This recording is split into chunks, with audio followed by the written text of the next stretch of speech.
Well, the first thing that I want to say is they told me it was only going to cost $5 million.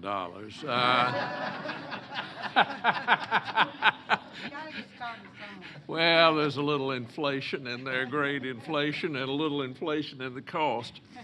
It is so good to be here once again and to see this wonderful institution that has blossomed so much and has become the example of seamless education everywhere. You know, Smith Pass, when she talked to me about this project, I said, I'm interested in it. I said, because it is the way of the new education, the seamless education. And this has been such a success, and a success not only in the state of Georgia, but in the nation, and I would dare say in the world. You've heard all the statistics that have been given about the number of students that have been served, about how the work ethic is the highest there is, which is unusual in this day and time, as many business folks will tell you.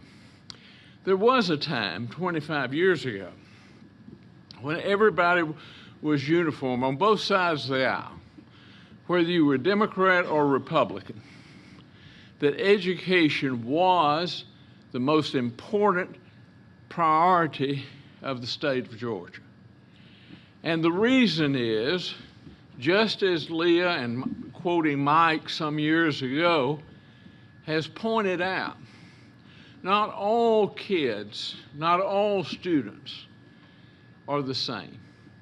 And unless we allow for a choice and also a workforce, we're not going to be successful.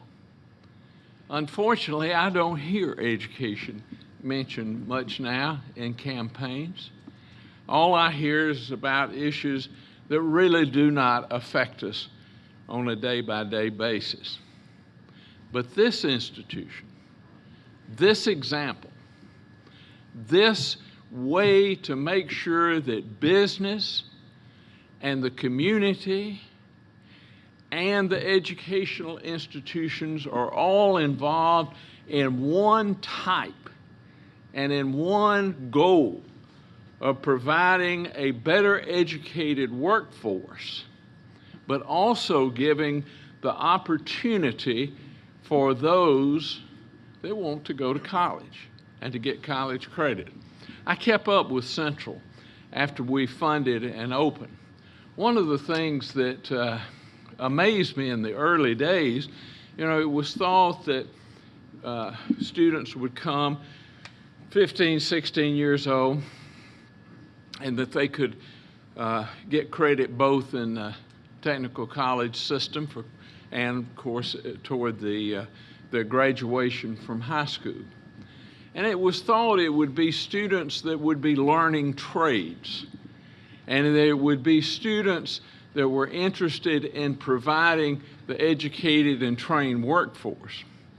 One of the things I remember from those early years after Central opened was that you had as many or a good number of students who were college bound but wanted to get a jump on their college education. Graphic design, computer coding, other technical fields that they saw was going to help them in the university system or wherever they went to college. So it provided hope, not only for the college, but it fed the need of a trained workforce. Now, let me suggest to you over the next 25 years. What has begun here will only accelerate. The greatest need that we have is for trained workers. You know, when I was governor, everybody says, well, when you're trying to bring business in, don't you have a conversation about what kind of tax breaks they're going to get? And I said, that is the last thing they ever talk about. The very first thing they say is, if I locate this plant and make this capital investment, how can I be assured that I will have the workers trained to operate and to maintain the businesses that we do and that we're manufacturing? Let's face it, everything today has a technology base. And a few years ago, that was unheard of. When I was a kid growing up in Mableton, Georgia, there was a thread mill in Clarkdale, Coates and Clark. Some of you older folks will remember it. Coates and Clark was the largest maker of thread in the world. And you graduated from South Cobb High School, and you either did one or two things. You went into the military, or you went to work at the thread mill. There are no more thread mills in Georgia. There are no more thread mills in this nation, and there's not going to be unless it is operated at high productivity and high efficiency through AI, which is coming, and through computer and technology, which requires a skilled workforce. So let's face it, we have to have a better skilled workforce. Even the trades have gone by. Carpenters, plumbers. You know, there's an old story that is told around courthouses. Says that this lawyer, his wife, when he went home, and his wife says, the commode has flooded. And says, I've called the plumber.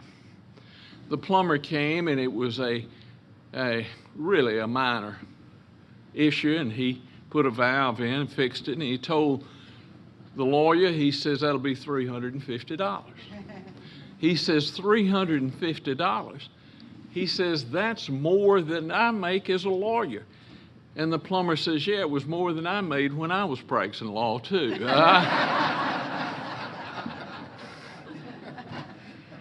Though the demand that we have for those trained workers, whatever they are, is going to call upon CEC and others like it. I've looked at the others that have 49 that have been replicated, and there's a wide difference in quality. And the reason there's a wide difference in quality is they don't have the support of the community like CEC does. They don't have folks that are willing to dedicate tax funds to make sure that a facility like this is of the highest quality. So I'll leave you with this. Your day in the sun has only begun, because we have to have you if we are to be able to be a prosperous state, and if we're going to be able to continue to grow. Keep showing the rest of the state what can be done if everybody, regardless of party or favor or affection, if everybody works together.